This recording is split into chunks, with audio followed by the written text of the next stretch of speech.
Hello, hello. This is Dr. Natasha, nurse practitioner, and I am welcoming you to Unboxed and Fearless. This podcast is where we dive deep into stories of resilience, empowerment, and transformation. Your host and author and advocate for health and wellness. Today, we are shedding light on an important issue affecting survivors of the Eaton Fire. Joining me is Scott Maynor, a seasoned wildfire attorney who is helping residents recover their losses and navigate the legal process.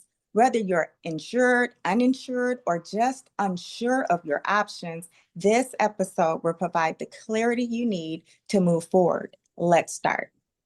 Hi, if you can introduce yourself and give us some insight about your background and who you are. Yes, ma'am. Yes, my name's Scott Maynor. First off, thank you for having me on the show. It's a real treat. I've been following you for a while, and you have a lot of great information. So I'm really pleased to be here. Thank Um, like you.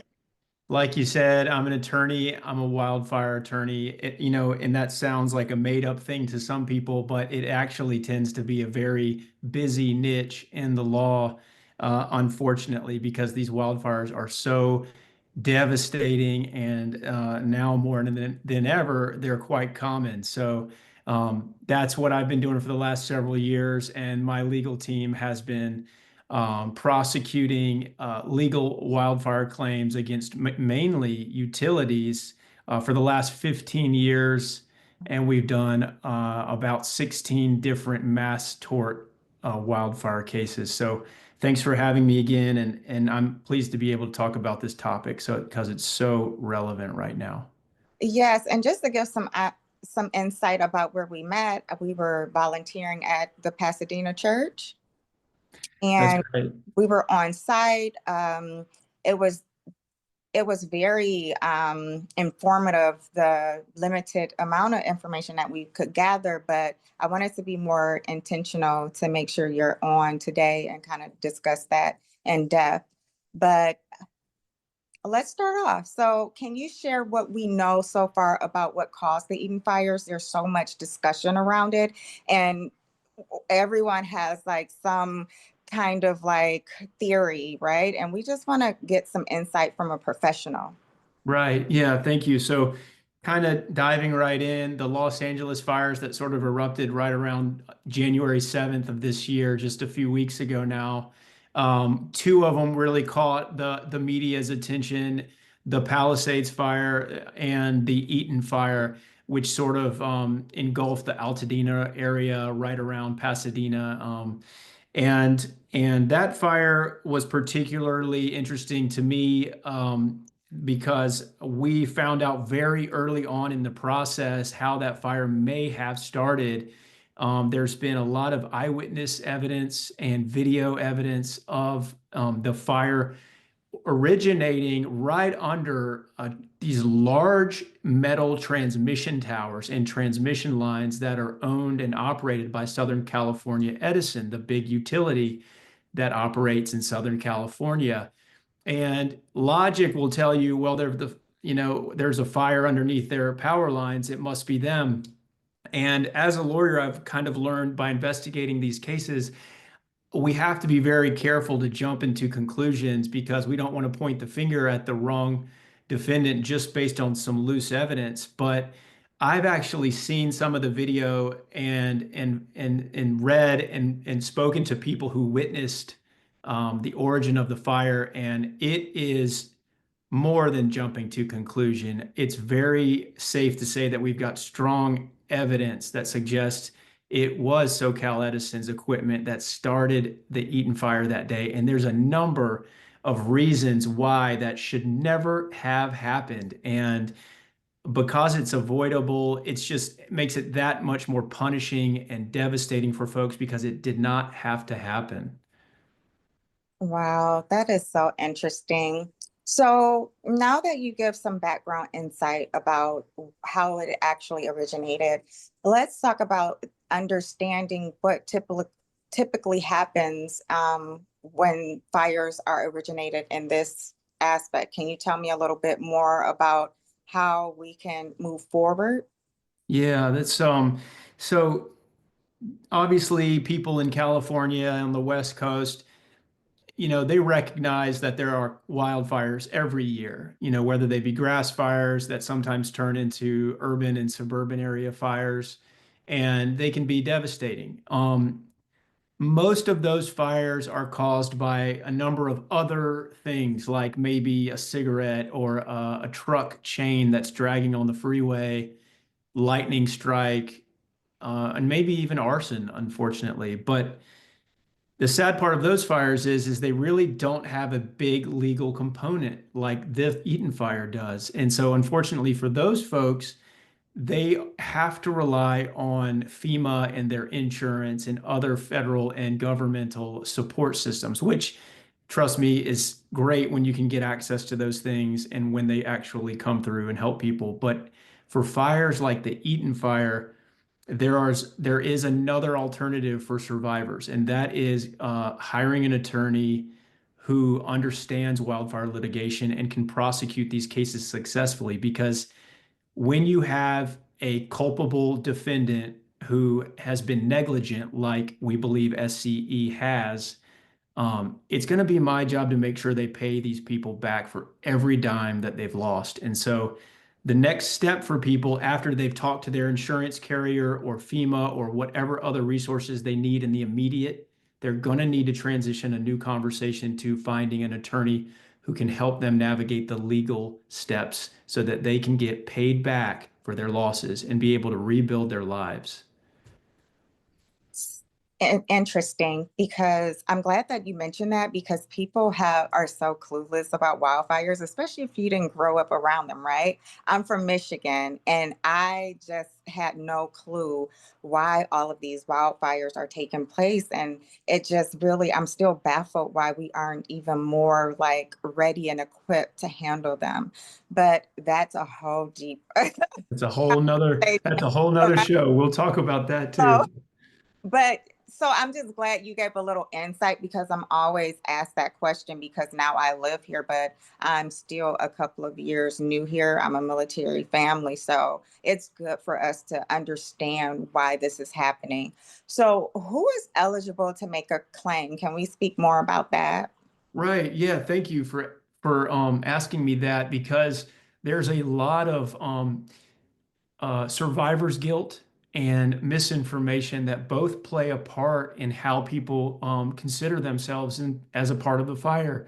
And I think everybody understands that if you owned a home or real property or real estate in the wake of the fire, you're going to have a claim. I mean, that's pretty given. I think everybody feels comfortable with that understanding that if you lost your home, you've got a claim. And that's true. Where people kind of stop is they say, well, what if I'm a renter and I have to make a PSA for my renters out there? You've got a claim. You've got to call an attorney too, because it may be the only way you are able to get anything back up from this disaster. And you could just be a tenant and you can have a very good claim. So I want to encourage those people to consider reaching out. Beyond that, you could be just a guest in a home. You could be a visiting family member or a friend who was sleeping over. And if you had to run out of a home that was going to catch fire that night, that's an experience that you will never forget. And you're going to have a claim. People who had to evacuate are going to have claims too, especially those people who are close to the fire. And wildfire lawyers will call this the zone of danger. The zone of danger. What does that mean? Well, it kind of means you're close enough to the danger of the fire, the ember, and the smoke that there could have been a physical impact on your person. That could have been breathing in black smoke from the fire. That's inside the zone of danger. So you need to be able to consider yourself to be like, hey, maybe I should reach out. And even if you're not sure, reach out and find out if you're qualified. And those are kind of the regular folks who have claims and they're eligible: owners, renters, people who were in the zone of danger that night or the days after the fire. And then you've got businesses. Businesses have claims. Workers have claims for loss of income. If you worked in a grocery store like the Aldi in Altadena, I saw it. It's gone. I don't know how many people worked at that grocery store, but those people have claims and they should reach out too. Finding another job is not easy under the circumstances. And so these people may have a claim to be reimbursed for their loss of income. And then lastly, and not least, is the children. Our young adults and our children under 18, they often don't have a voice in a lot of places. And under the law, they've got a voice as long as their parents and their guardians help guide them to an attorney. Now, generally, the way I handle my children is I work directly with the parents and say, hey, you're responsible for your kids, and I'm going to do what's best for your child with you. But let's discuss that because until they're 18, you're going to be able to make their decisions for them as their guardian. And we always help people navigate those because children incur heavy emotional distress and respiratory illnesses, and they need to be taken care of as well. So it's a big, wide criteria for people. And I always encourage people, if you're not sure, just call me. We can talk about your case, and I'll find out very quickly if you qualify. So obviously I'm in the medical sector, and it's Mhm. important just to kind of touch a little bit.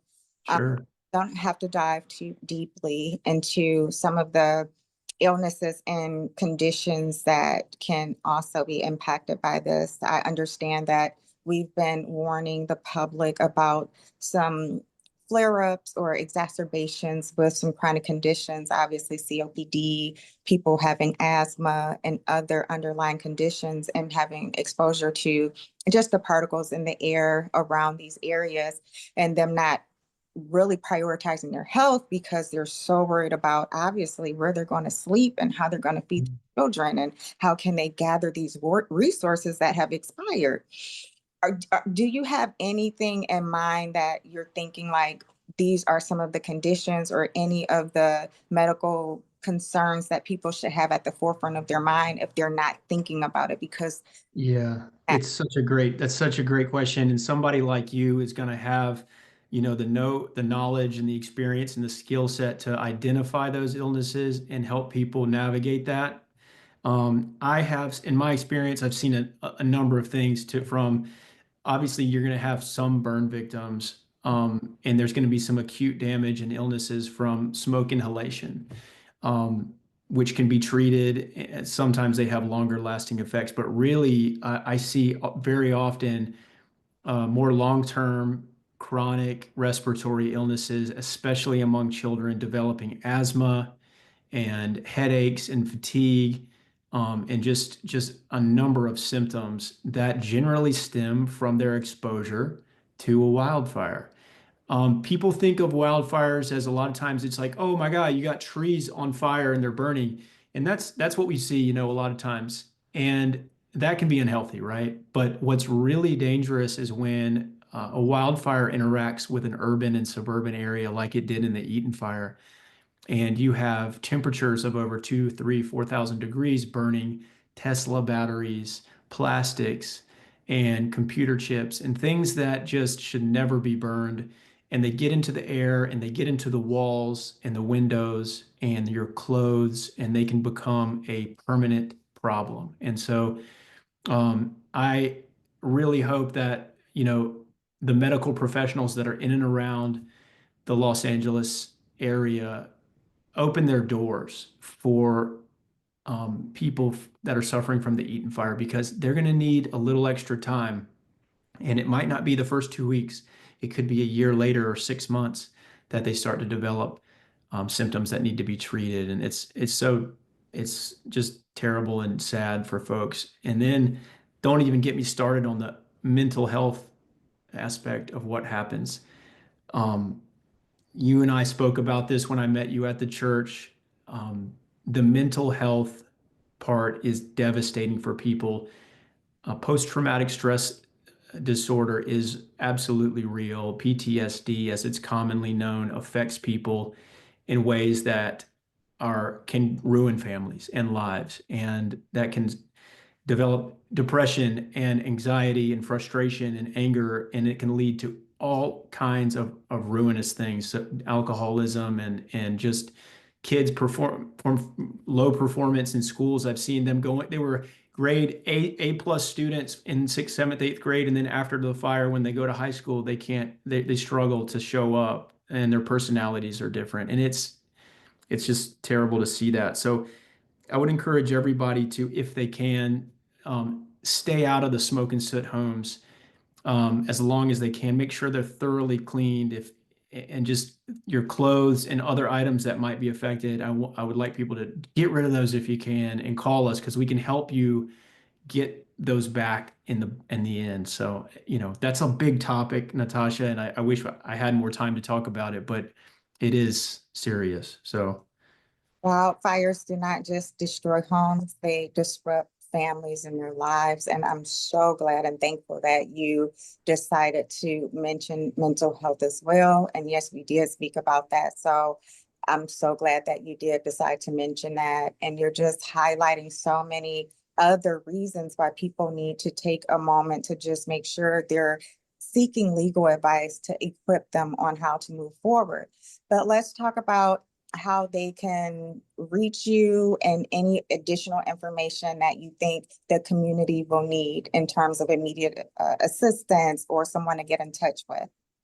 yeah, there's so many resources available to people right now. It can almost be overwhelming. And if folks have access to internet, I will share with you a list of places that I would recommend for housing shelters, pet shelters, mental health facilities, FEMA resources, and so on, so people can get an idea of all the resources that are available to them just through the fingertips of their phone.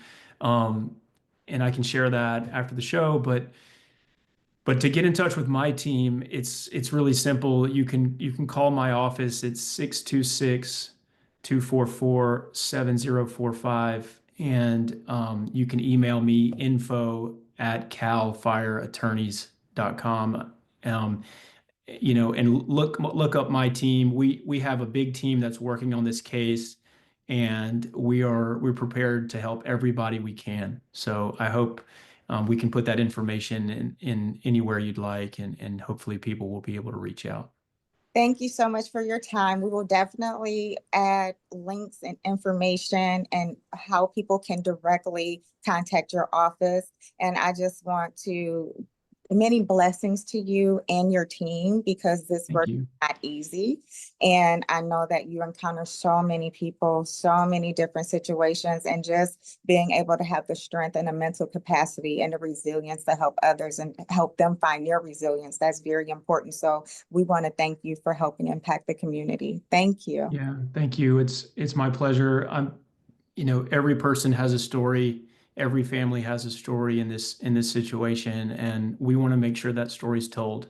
So I'm here for it, and I appreciate you giving this topic time. So thank you so much for what you're doing too. Thank you. Talk soon. Okay.